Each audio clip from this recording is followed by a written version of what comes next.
Bonjour à tous, bonjour François, bonjour Nathalie.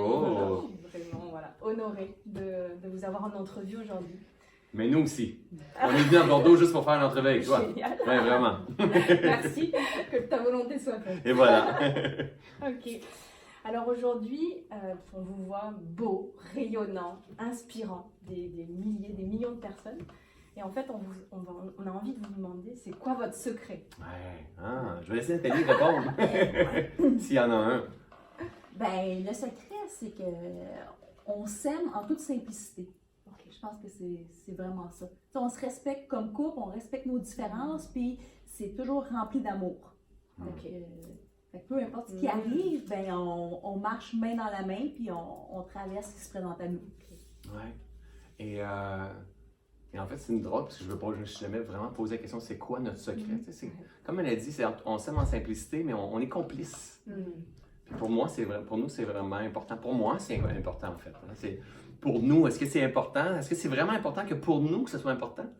Si pour moi, c'est important, puis qu'elle fasse la même chose de son côté, que pour elle, ce soit important, et si on se retrouve là-dedans, ça va fonctionner. Donc, c'est jamais de dire, mais si pour elle, c'est important, je vais vraiment m'adapter à son monde, mais plutôt dire, moi, je vais incarner qui je suis, elle va incarner qui qu'elle est, et si on se retrouve là-dedans, ça va fonctionner. Donc, aujourd'hui, j'ai l'impression, oui, c'est ma femme, mais c'est aussi ma partenaire d'affaires, ma partenaire de voyage, ma partenaire de vie, c'est une complice. Donc, c'est ce que j'ai cherché toute ma vie, puis aujourd'hui, mais c'est comme on fait un, hein? On fait vraiment un ensemble. Alors, quels conseils vous pouvez donner aux gens pour arriver sur ce chemin? Est-ce qu'il y a un travail à faire, personnel, à deux? Ben, je pense qu'à la base, c'est s'aimer soi-même, apprendre à se connaître soi, puis être capable de ne pas aller chercher nécessairement l'amour de l'autre pour être bien.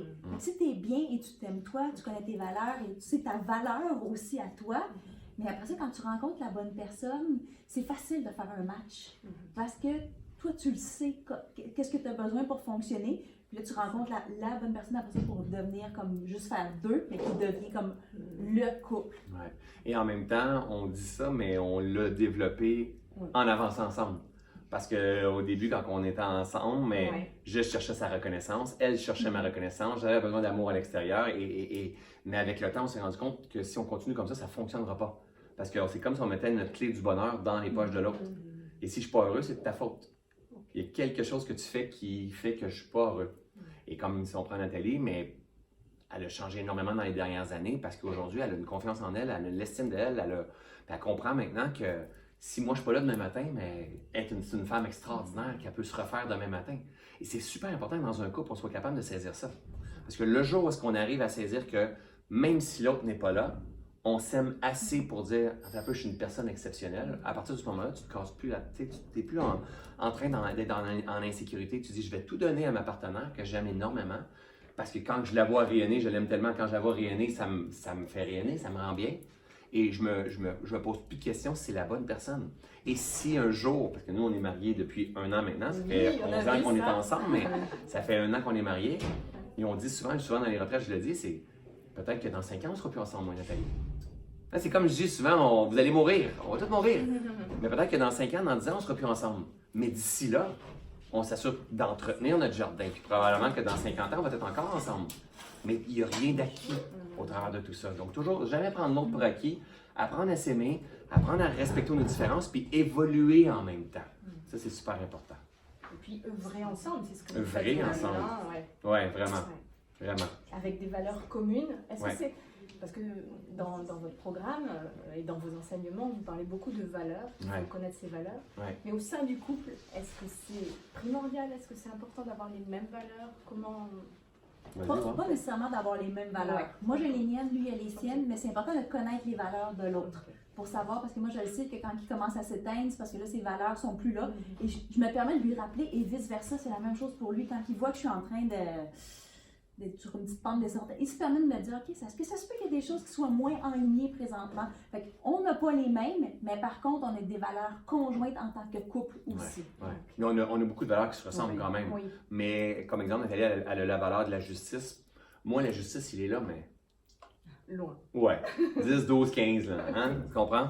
Elle, c'est dans les premières. Donc, elle, pour elle, l'intégrité, la justice, son ancien travail, c'est enquêteur aux agressions sexuelles. Donc, d'aider les gens qui ont vécu des crimes, tout ça, de faire arriver à la justice, c'est important pour elle.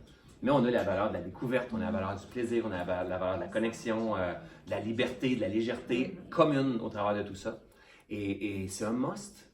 C'est un must, en fait, de connaître nos valeurs, de connaître les valeurs de notre conjoint. C'est impossible de vivre une vie heureuse et épanouie si tu ne connais pas ton couple. Si tu ne te connais pas, c'est toujours ça, hein, parce qu'on a beau partager des trucs de couple, mais la réalité, c'est que tu dois te connaître. Si tu ne te connais pas, tu peux pas être, si tu n'es pas bien avec toi, tu ne peux pas être bien en couple. C'est impossible. Tu vas toujours chercher ce qui te manque, tu vas toujours attirer ce qui te manque.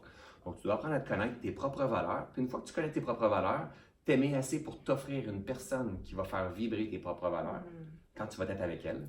Puis après ça, d'aimer assez l'autre personne pour lui permettre, tu sais, parce que quand tu aimes assez l'autre personne, tu l'aimes dans sa lumière.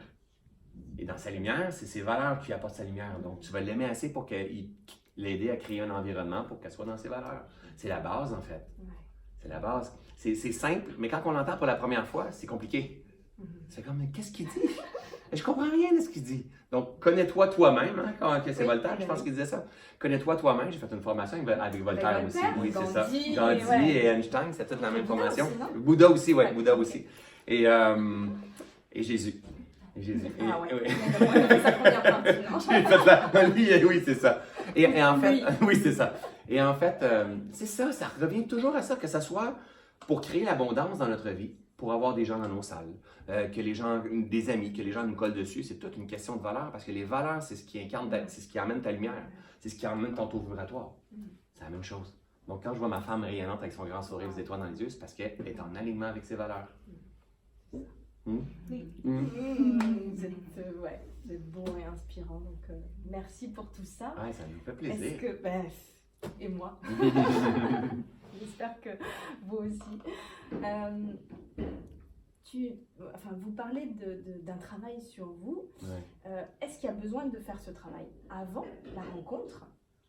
Ou est-ce que ça peut... Vous avez fait une partie déjà avant. D'accord. Et après, il y a eu la rencontre. Et quand vous vous êtes vus, est-ce qu'il y a eu une reconnaissance? Est-ce que vous étiez prêts l'un et l'autre? Et est-ce qu'il y a eu cette reconnaissance? Vas-y. Quand on s'est rencontrés la première fois, nos vies n'étaient pas prêtes à ce moment-là. On était comme... C'était pas le bon timing. Mais quand moi, je l'ai vu la première fois, c'était dans une circonstance d'un atelier de développement personnel et à un moment donné, il fallait se faire des câlins. Et je suis allée chercher mon câlin, parce que moi, je l'avais vu de loin, je suis allée chercher mon câlin. Et quand j'étais dans ses bras, j'ai su que c'était ma place. Par contre, c'était pas le bon moment dans nos vies. Et ça a pris 2 ans. On s'est perdu de vue complètement. Et 2 ans plus tard, concours de circonstances, il réapparaît dans ma vie. Là, c'est le bon moment. Puis on s'est pas lâché. Donc, jamais... On ne sait pas. Mais en même temps, quand tu dis, est-ce qu'il faut travailler sur nous avant? C'est toujours le bon moment. Parce qu'on va apprendre ce qu'on a besoin d'apprendre de toute façon. Donc, si, exemple, je commence une relation puis je n'ai pas nécessairement travaillé sur moi, je partage la philosophie du tout est toujours parfait. Hein?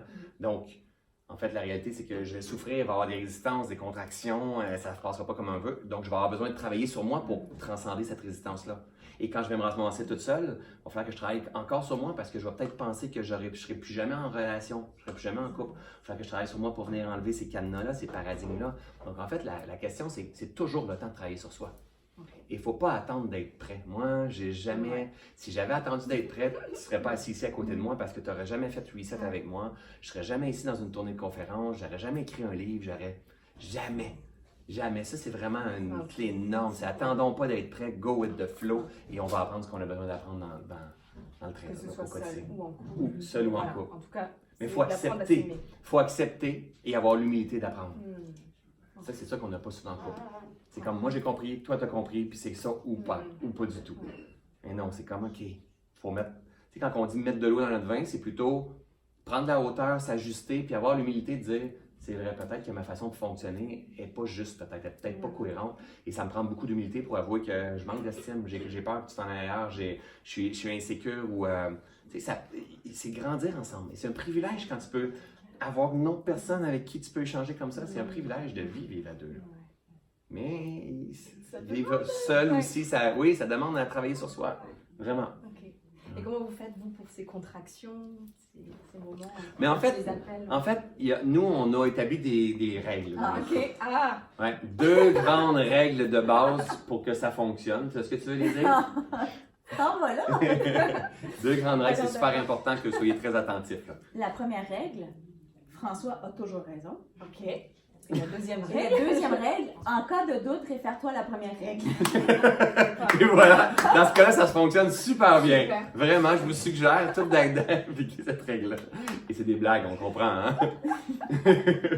Donc, les contractions, parce qu'en fait, nous, ça fait partie de notre quotidien. J'enseigne constamment les contractions, les expansions, les contractions, les expansions. Par contre, quand on vit des contractions, des expansions, mais elle, ça va la rendre plus insécure que moi. Tu sais, si elle me voit en contraction ou elle vit une contraction, mais elle a changé énormément. Écoute, elle n'est plus la même personne qu'il y a 3 à 4 ans. C'est incroyable comment elle a changé.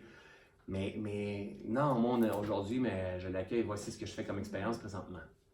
Tu sais, même s'il y a une déconnexion dans le couple un petit peu, on vit tout ça, des choses comme ça. Hein? Si personnellement, je sens plus ou peu importe ce qui se passe, voici ce que je fais comme expérience. Et moi, j'ai toujours dans la tête, derrière ça, il y a un nouveau François ou il y a un nouveau couple que je n'ai jamais goûté. Donc maintenant, il faut que je reste calme, il faut que je reste posé, je laisse la nature finir son cycle. Parce que si je me permets de mourir dans ma relation ou je me permets de mourir en tant qu'être, je vais renaître dans une nouvelle version. Et ça m'intéresse. C'est constamment ça, en fait.